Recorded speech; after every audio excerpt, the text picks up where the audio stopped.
Hi guys, welcome back to the channel after the weekend. Hope you had a great weekend. So last week we have started with the pemphigoid group lesions. उसमें हमने देखा था कि cutaneous और mucosal pemphigoid होते हैं. Will be continuing that. थोड़ा सा ही बाकी है, ज़्यादा नहीं बचा है. Okay, let's start. So we have seen कि grouped together under these all lesions are grouped together under cicatricial pemphigoid, that is production of scar has seen found to represent autoantibody formation to at least 3 different basement membrane zone protein.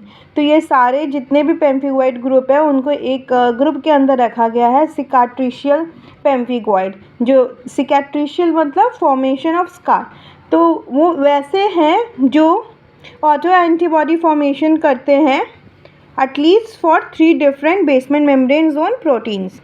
2 other disease, that is linear IgA disease and epidermolysis bullosa acquista, have antibody formation to basement membrane zone protein and produce a similar light microscopic histopathology and clinical diseases, but they are not considered as pemphigoids. लेकिन इनको pemphigoid consider नहीं करते हैं.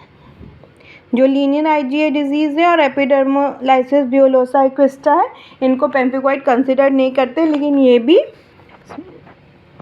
Auto antibodies बनाते हैं basement membrane zone protein में के against. Okay, that's all about. Now coming to cutaneous pemphigoid. Okay, अभी तक हम लोग पेम्फिगॉइड ही पढ़ रहे हैं, ठीक है. पेम्फिगस वल्गारिस, उसका जो नियोप्लास्टिक एसोसिएशन है, paraneoplastic pemphigus. Then we have seen now we are seeing cutaneous pemphigoid. Okay, it is also known as bullous pemphigoid. तो हमने पीछे देखा था कि 2 तरह का होता है, क्यूटेनियस और म्यूकोजल. तो now we are seeing cutaneous pemphigoid. It is a B-cell mediated autoimmune producing autoantibodies that target 2 proteins of the basal cell basement membrane zone junction and basement membrane proper. तो 2 protein होते हैं, target 2 proteins, जो एक तो basal cell basement membrane के junction पे होता है और एक प्रॉपर बेसमेंट मेम्ब्रेन में होता है. More than 80% of patients demonstrate autoantibodies formation, usually IgG, to the BPAG1 protein. We have read about BPAG1 protein. Okay.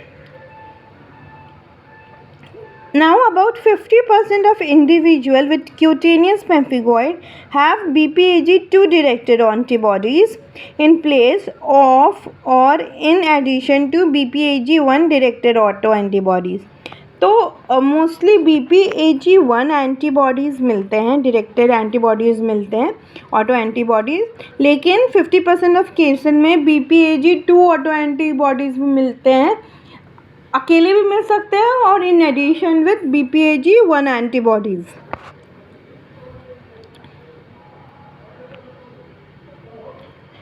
Both proteins are found in upper portion of basement membrane zone with a resultant separation within the basement membrane.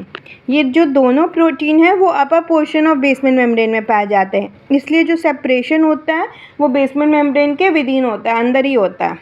Now, cutaneous pemphigoid is primarily a skin disease forming oral lesion only 30% of cases. जो cutaneous pemphigoid या bullous pemphigoid है, it is mainly a skin disease. The skin lesion are characteristically large bullet, that is 3 to 15 centimeter in diameter, tense and erythematous. The site preference is flexural creases of the trunk and extremities. The bulla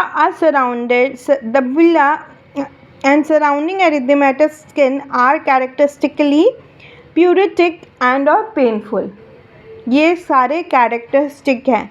जो skin lesion या cutaneous pemphigoid है, that this is are the characteristic. Bulla of cutaneous pemphigoid are characteristically large, obviously large bulla 3 to 15 centimetre in diameter and have a red veins, क्योंकि erythematous होता है skin surrounding. Okay, that's all for today. We'll be continuing this in the next class. Till then, like, share, subscribe and comment. Bye.